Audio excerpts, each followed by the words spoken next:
আমি আগে কইছিলাম বিএনপি জাতীয় সংসদ নির্বাচনে জেতার চান্স কম, কইছিলাম না?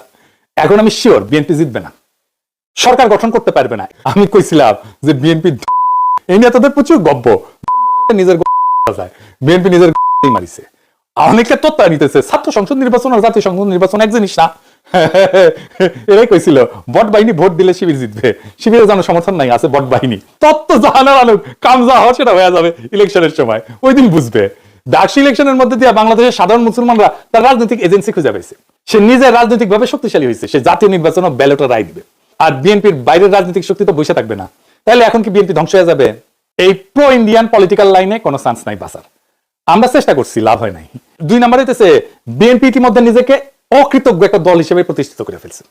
জামাতের সাথে জোট করে এতদিন রাজনীতি করে সে জামাতের সাথে যে আচরণ করছে, আবার আমাদের সাথে এই হাসিনা বিরোধী আন্দোলনে আমাদের এত বেনিফিট পাইছে, আমাদের এত সাপোর্ট পাইছে, এক সময়কার রাজপথের সহযোদ্ধা তাদের সাথে যে আচরণ করছে, তার সাথে কোনো রাজনৈতিক দল কোনো ইন্ডিভিজুয়াল ঐক্য করবে না।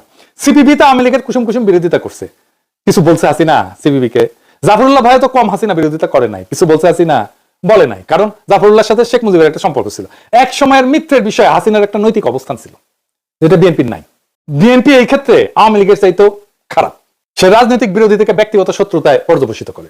তাই বিএনপির আশা আমাদের সাইডে দিতে হবে। বিএনপি একটা সিংহ, কিন্তু দুর্বল সিংহ এইরকম, হ্যাঁ হারুপাট্টি। যতগুলো ইলেকশন করবে সবগুলো হারবে। জাহাঙ্গীরনগর ইলেকশন নিয়ে কি কাণ্ডই না করলো দেখেছেন তো। চিটাগাং রাজশাহী ইউনিভার্সিটিতে পার্টিসিপেট করে কিনা দেখেন। আমাদের তাইলে কি করতে হবে? আমাদের দ্রুত একটা রাজনৈতিক ফ্রন্ট করার দিকে অগ্রসর হতে হবে, যে ফ্রন্টের কথা আমি বলছিলাম। না হলে রাজনৈতিক শূন্যতা তৈরি হবে। এই ফ্রন্টের আদর্শিক নেতা হবেন জিয়াউর রহমান, তার রাষ্ট্রচিন্তা। বিএনপি কোন ঠাসা বা নিষ্ক্রিয় ট্রু ন্যাশনালিস্টরা তাদেরকে একটা স্পেস দিলে তারাও চলে আসবে দলে দলে। বিএনপিতে সত্যিকারের পলিটিক্যাল ট্রেনিং আছে, রাজনীতি করে আসছে, এরকম লোক গুরুত্বপূর্ণ পজিশনে নাই, পলিসি মেকিং এ নাই।